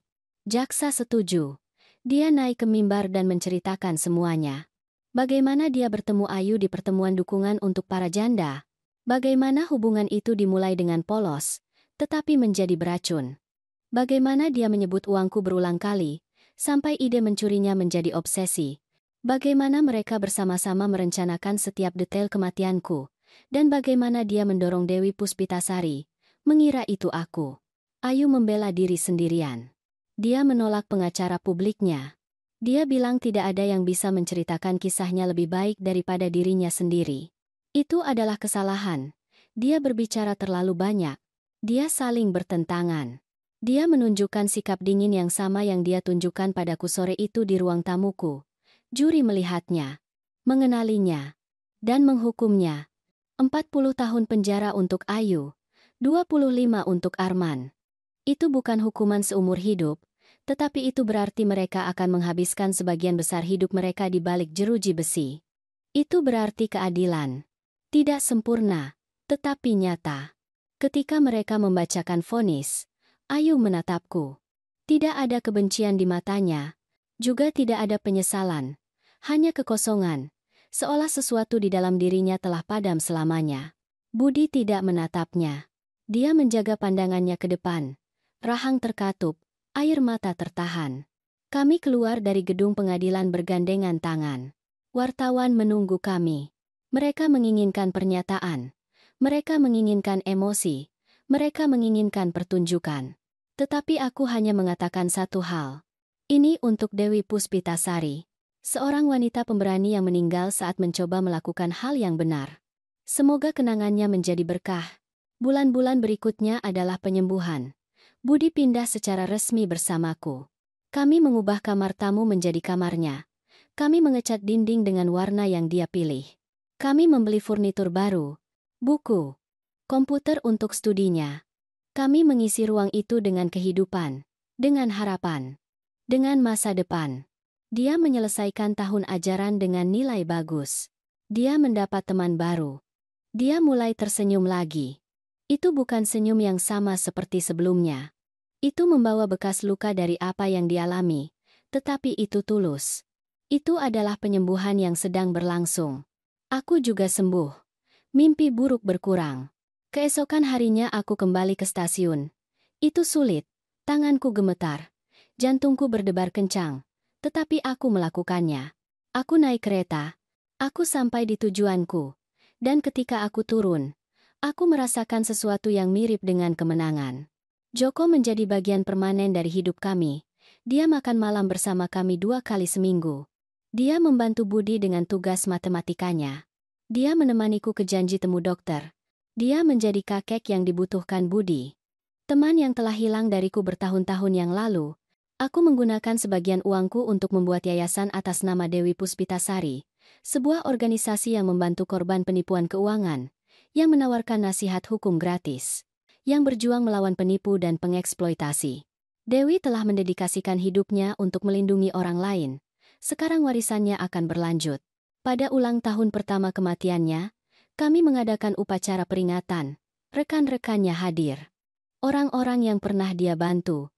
Orang asing yang membaca kisahnya dan tersentuh. Kami menanam pohon di taman dekat stasiun.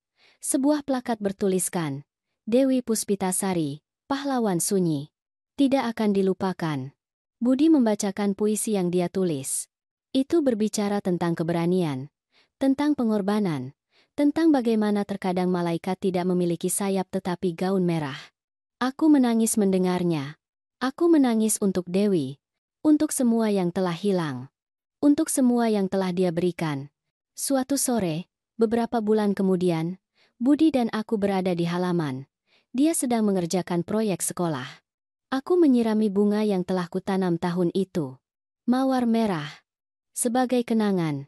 Sebagai penghormatan. Nenek, katanya tiba-tiba. Apakah nenek akan pernah memaafkannya? Ibuku. Aku berhenti. Aku meletakkan alat penyiram. Aku duduk di sampingnya. Pertanyaan itu adil. Penting. Itu pantas mendapat jawaban yang jujur. Aku tidak tahu, kataku akhirnya.